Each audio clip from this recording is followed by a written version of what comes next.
At the beginning of the film, we see a view of a big house in the middle of the night. A girl named Alia is taking a late night shower when, all of a sudden, the bathroom door opens. An ominous-looking ghost is floating there, while staring at Alia through the mirror. When Alia senses the presence, she wraps herself in a towel and looks towards the door. She looks around, but finds no one except an open bathroom door, which she definitely closed before getting into the shower. In the next room, her younger sister Abel is sleeping peacefully. Suddenly, the same sinister ghost is floating on the other side of the room. Abel senses the presence and looks around, but the room is empty. Somehow, the spirit is trying to say something to them, but can't. Later that night, Alia is sitting in her room with candles circling her. It's a ritual to communicate with spirits. Alia chants some words, and wants to invite a spirit named Mura. This is the same sinister lady that has been following Alia and her sister Abel for almost a year, from Abel's school to their home. Suddenly, Abel barges in through the door, and finds her sister sitting amidst the candles. Alia shares with Abel that she wants to know why Mura is following them. Next day, Alia is reading a book which describes the ways of focusing on the third eye and amplifying the power from it.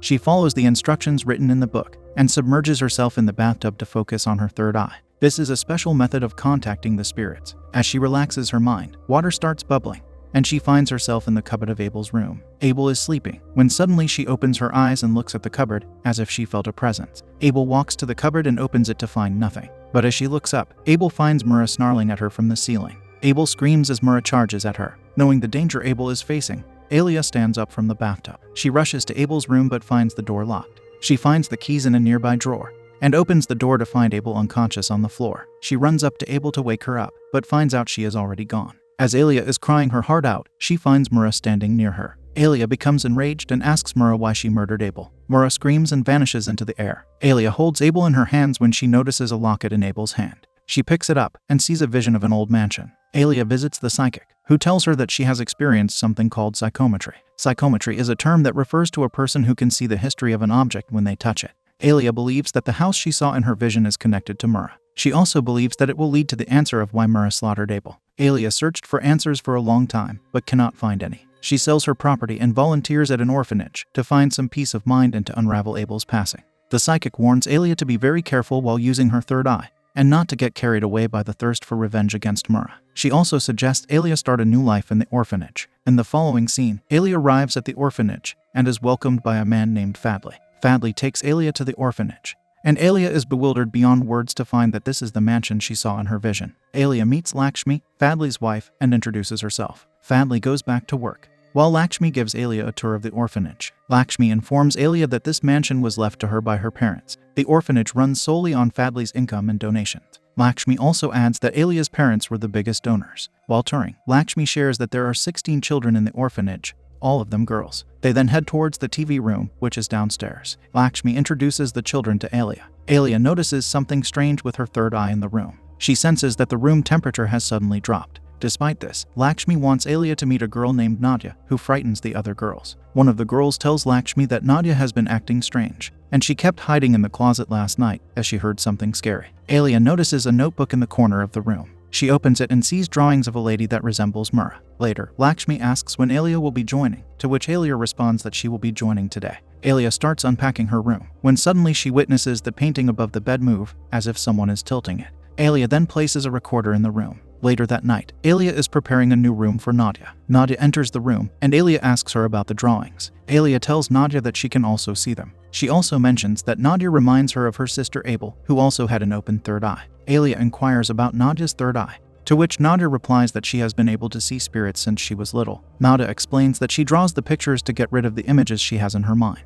When Alia asks if Nadia can see the spirits in the mansion, Nadia says she can only hear them. In response to Alia's inquiry about the voices, Nadia shows her a message from the last page of the notebook that says, "Help me set free." Afterward, Alia returns to her room and listens to the recording. Suddenly, she hears a child's voice inviting her. While listening to the recording, she notices a strange noise coming from the living room. When she goes to check where the noise is coming from, she strangely finds Nadia listening to the walls with her notebook in hand. Alia approaches Nadia, who shows her a message stating that the ghost is trapped and wants to return to its world. Alia takes a drinking glass from the cabinet and uses it to listen to the ghost's whisper-like noises.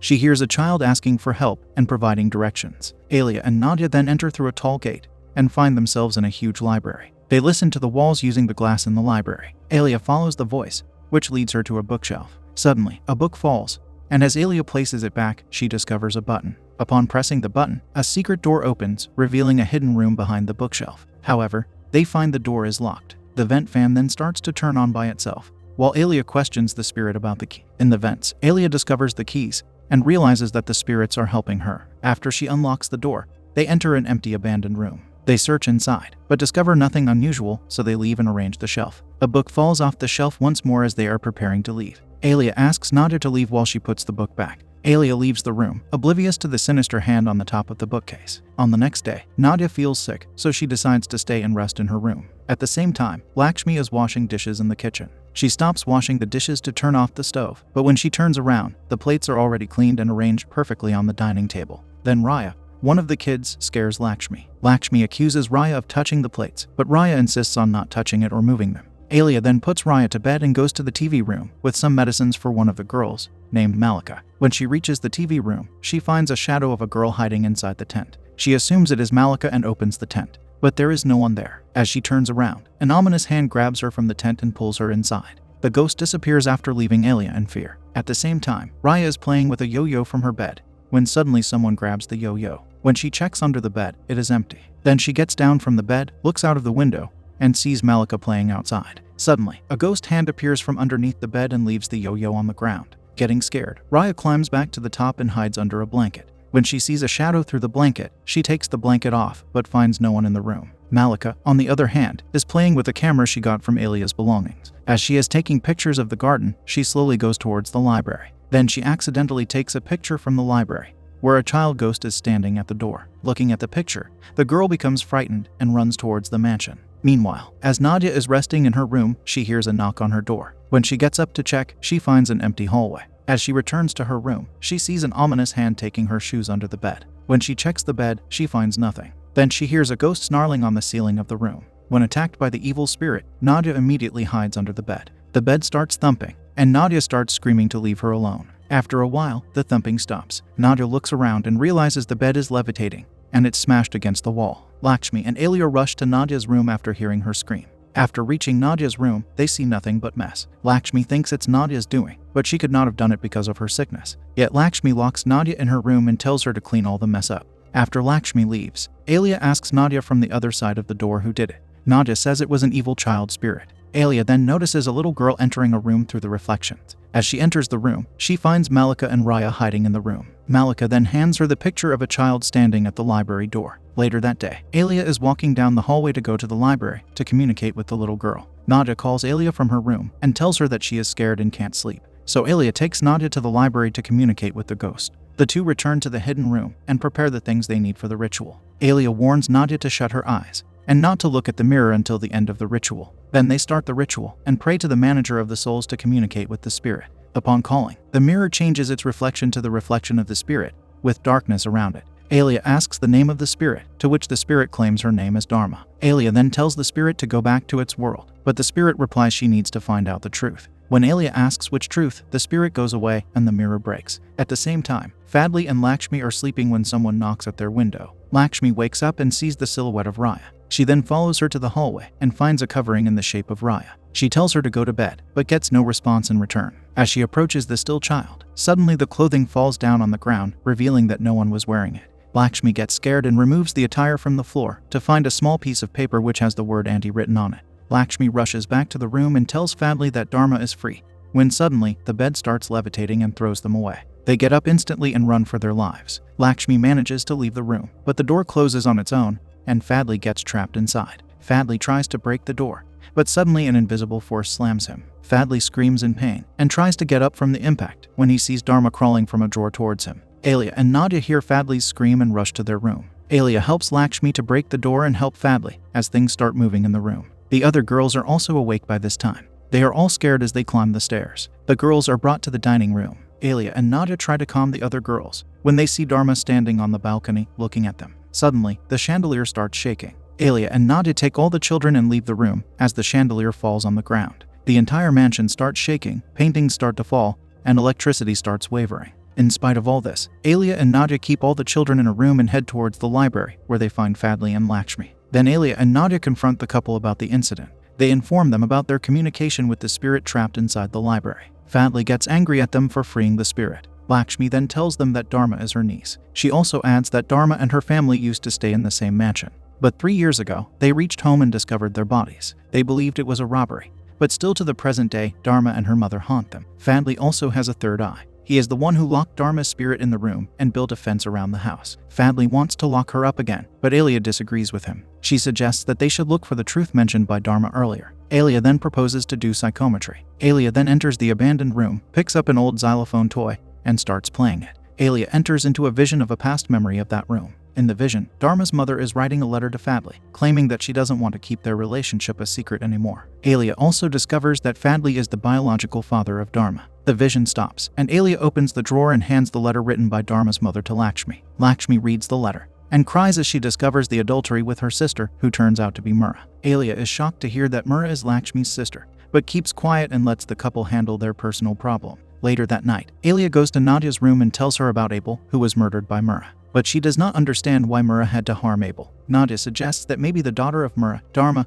could solve the mystery behind Abel's murder. On the other hand, Fadli is reading the letter in his garage, when suddenly his car starts making sounds. When he goes to check the car, he sees Dharma in the side mirror. Fadli gets scared and tries to escape the garage, when Dharma holds his foot and starts calling him daddy. Dharma then closes the garage shutter, trapping Fadli. Fadli tries his best to escape, but fails and starts screaming. Alia, Nadia and Lakshmi hear the scream and rush to the garage to find Fadli shivering in fear. Fadli says Dharma is still here. Lakshmi asks Fadli what else he is hiding, when all of a sudden, the lights go out. Fadli and Nadia quickly grab flashlights. Nadia holds her flashlight toward Fadli when she sees Dharma sitting on Fadli's shoulder. Dharma is snarling and attacks Fadli. The flashlights go out, and everything returns to pitch blackness. After that, the lights come back, and the three of them find Fadli. All of a sudden, Fadli starts laughing. He is possessed by Dharma. Dharma, in Fadli's body, laughs and stabs him with a screwdriver, saying the Fadli will know the pain of being murdered. The girls immediately stop Fadli and pin him down. Then they tie Fadli's possessed body to the car. After this, Alia calls the psychic. She is on her way to the mansion. She warns Alia to stay away from Fadli's body and use paintings as a method of communication. She also tells Alia to use her necklace if things get worse. Nadia helps Alia with her drawing skills and her third eye to find out what happened to Dharma. Alia then blindfolds Nadia and tells her to dig deeper and not to be scared. Nadia gets a vision. She sees Dharma going back to the room and reading the letter her mother wrote. When she learns the truth, she goes to confront her mother. She finds her mother and Fadli arguing. Fadli does not want to ruin his marriage with Lakshmi and hurt her, but Mira denies his wishes and tells him about Dharma's curiosity to know who her real father is. When Mira disagrees with Fadli about keeping it a secret, Fadli stabs her using a screwdriver. Dharma witnesses this, but unfortunately, Fadli sees her and is forced to murder her as well. After assassinating them both, Fadli steals their jewelry and cash and causes a mess in the room to make it appear as though a robbery has taken place. Then he places their bodies in the hallway and buries the jewelry in the house's courtyard. The vision is over. When Lakshmi and Alia learn the truth, they are horrified. Then Fadli starts to scream. In Fadli's body, Dharma makes an effort to end him. Dharma stabs Nadia when the three of them attempt to stop her. Dharma informs Alia that they both despise Abel's murderer as she attempts to stop her. Dharma finally tells Alia that it was Fadli who made Mira and Abel when Alia was talking about Mira. But this is all a show to confuse Alia. The psychic intervenes just as Dharma is about to stab Alia and stops her. The psychic then calms Dharma with her spell and ties Fadli's body to a chair. As they are tying Dharma, she gets into Alia's head to let her know the truth. Alia looks into Dharma's eyes and has a vision where she is captive in a cell and Dharma is punishing Fadli. Then Dharma touches Alia's head, which transfers her to another vision. In this vision, she gets to know that Abel was able to communicate with Mira. Mira directs Abel outside the mansion and finds the box where the jewelry and money is hidden. Abel tried to convince Fadli to reveal the truth. A flashback shows what really happened that night when Abel was assassinated. Turns out, that evening, Fadli entered Abel's chamber and eliminated her. But Mira, who was upset that Abel, her only helping hand, had lost her life, stayed behind, and was the only person in the room when Alia entered. Within that time, Fadli escaped through the window, making a perfect ghostly sign. Dharma invites Alia to stab Fadli in retaliation as she fuels her rage. Alia gives way to her hatred and becomes trapped in Dharma's world. Nadia is being stabbed, and her condition is deteriorating as Lakshmi returns to plead for assistance. The psychic informs Lakshmi that Dharma's mind has imprisoned Alia, Fadli, and Dharma. Someone has to get inside Dharma's head and free them. The psychic suggests Lakshmi to open her third eye and enter Dharma's head. Before starting the ritual, the psychic breaks the fence that sealed the place from spirits. After this, the psychic starts the ritual, and within minutes, Lakshmi opens her third eye. Firstly, nothing seems different, and then she starts seeing hordes of spirits coming towards her. She then walks through the hallway and hears someone sobbing. She follows the sound and finds Nadia. Nadia left this world, and all the girls are crying for Nadia. The psychic appears and informs Lakshmi that Nadia can help them to bring back Fadli and Alia. The psychic instructs the two to hold hands, so that the evil spirits do not come after Lakshmi. After the psychic opens the portal, Nadia and Lakshmi engulf the realm of darkness. As they walk through, they witness a red prison full of suffering and pain. As they walk with fear, the two encounter Alia, who is submerged in anger, hatred, and revenge. Alia is watching Dharma punish Fadli. At that time, Abel comes down from heaven and explains that revenge is the starting point of all evil. She tells Alia that she forgives Fadli for eliminating her. Hearing that, Alia comes back to her senses. Suddenly, Lakshmi breaks free from Nadia, causing the evil spirits to come after them. Dharma realizes there are intruders and decides to slaughter them all. Right at that moment, Mura comes down from heaven and convinces her daughter to forget about anger and revenge. Mura wants them to go to heaven peacefully. However, when she sees Lakshmi free Fadli escaping through the supernatural world, Dharma leaves her mother and chases them. Fadli, Lakshmi, and the girls run towards the exit of the supernatural world. All of them make it, except Alia. Alia is now possessed by Dharma. Dharma plans to eliminate Fadli. Fadli escapes from Dharma and heads to his garage. Little does he know, Dharma is already there, waiting for him. In Alia's voice, Dharma taunts Fadli and tortures him. When Lakshmi and the psychic come to the garage, they experience the evil of Dharma, who then brutally executes Fadli. Dharma prepares to end them too, when the psychic makes a prayer that forces Dharma to leave Alia's body. Even though Dharma is done with her revenge, she still wants to murder them. However, the psychic opens the portal to hell, and demons drag Dharma to hell for her sins. In the next scene, Lakshmi is having a daydream about her sister, where Mura apologizes to her. Lakshmi then hugs her until she wakes up. The psychic comes to visit the mansion and tells Alia that there is some bad news. An evil spirit has escaped from the supernatural world and entered their world. The psychic says it happened because she closed the portal too late. The film ends with Alia walking, when suddenly a child's voice asks Alia to play with her. As she follows the voice, Alia discovers the evil spirit of a child. This is the same spirit the psychic warned Alia about. The movie ends with another possible adventure waiting for Alia before she can wrest her powers.